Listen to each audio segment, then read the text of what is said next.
एकादशी यदा नित्या श्राद्धं नैमित्तिकं भवेत् उपवासं तदा कुर्यात् द्वादशया श्राद्धमाचरेत्।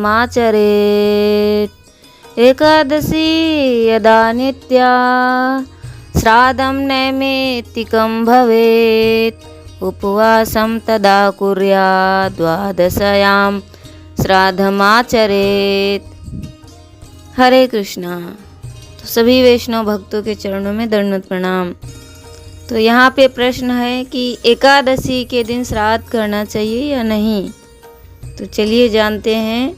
स्कंद पुराण में वर्णन है कि नित्य स्वरूपिणी एकादशी के दिन नैमित्तिक श्राद्ध उपस्थित होने पर उस दिन उपवास करके द्वादशी में श्राद्ध करना चाहिए। एकादशयं तु प्राप्तयां माता पितरं मोहनन्ति द्वादशयं तत् प्रदत्तव्यं नोपेपासवदिने क्वचित् गहिर्तनाम्ना च स्नन्ति पितरश्च दिवसकः। माता पिता की मृत्यु तिथि में एकादशी उपस्थित होने पर दूसरे दिन द्वादशी में श्राद्ध करना उचित है। एकादशी के दिन कभी भी श्राद्ध नहीं करना चाहिए क्योंकि देवता या पितृगण निंदित अन्न का भोजन नहीं करते। ब्रह्म वैवर्त पुराण के अनुसार ये कुर्वन्ति महीपाल श्राद्धं त्वैकदर्दिशिने त्रयास्ते नरकं यान्ति दाता भोक्ता परेतकः। एकादशी के दिन श्राद्ध करने से दाता, भोक्ता तथा प्रेत से तीनों नरक गामी होते हैं। एकादशी पे श्राद्ध करना चाहिए कि नहीं। लोगों के मन में बहुत प्रश्न उठता है कि एकादशी पे श्राद्ध करें कि नहीं करें। तो आज हम आपको बताएंगे कि एकादशी पे श्राद्ध करना चाहिए या नहीं। एकादशी के दिन श्राद्ध नहीं होता है।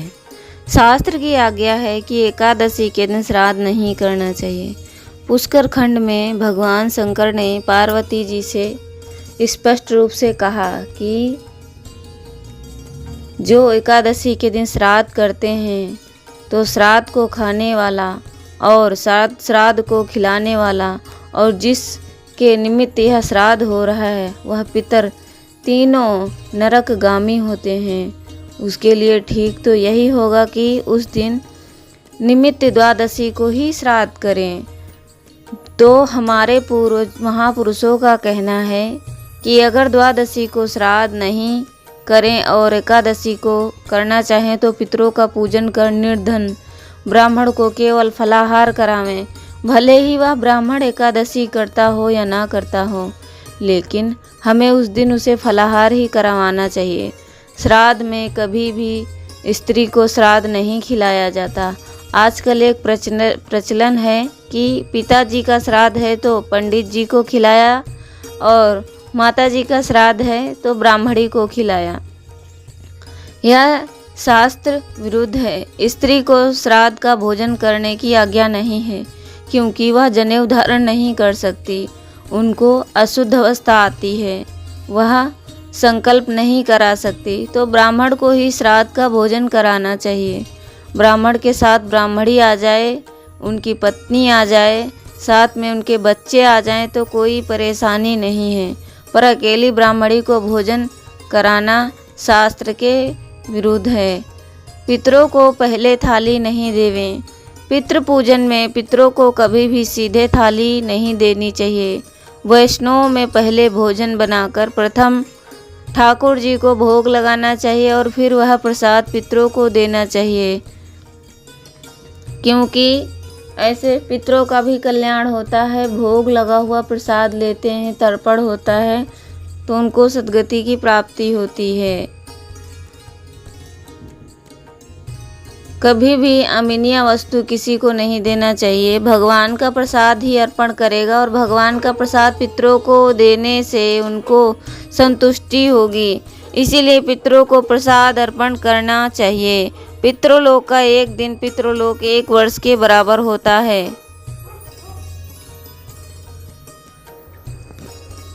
ठाकुर जी को भोग लगाकर ही थाली देनी चाहिए, क्योंकि भगवान का भोग लगा हुआ अगर उनको प्रसाद मिलेगा तो उनको संतुष्टि होगी। इसीलिए पितरों को प्रसाद अर्पण करना चाहिए। पितृलोक का एक दिन मृत्यु लोक के 1 वर्ष के बराबर होता है। यहाँ 1 वर्ष बीतता है, पितृलोक में 1 दिन बीतता है।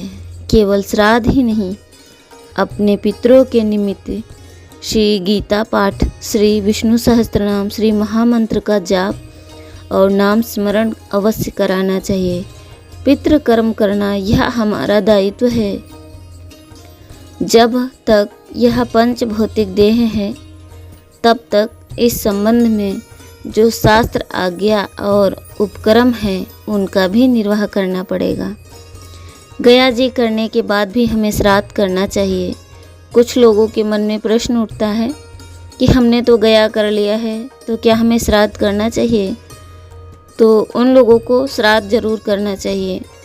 गया जी का श्राद्ध एक विशिष्ट कर्म है और प्रत्येक वर्ष की पितृतिथि पर श्राद्ध यह हमारा नित्य कर्म है। इसीलिए गया जी के बाद भी श्राद्ध कर्म करना गरुड़ पुराण के अनुसार धर्म सम्मत है।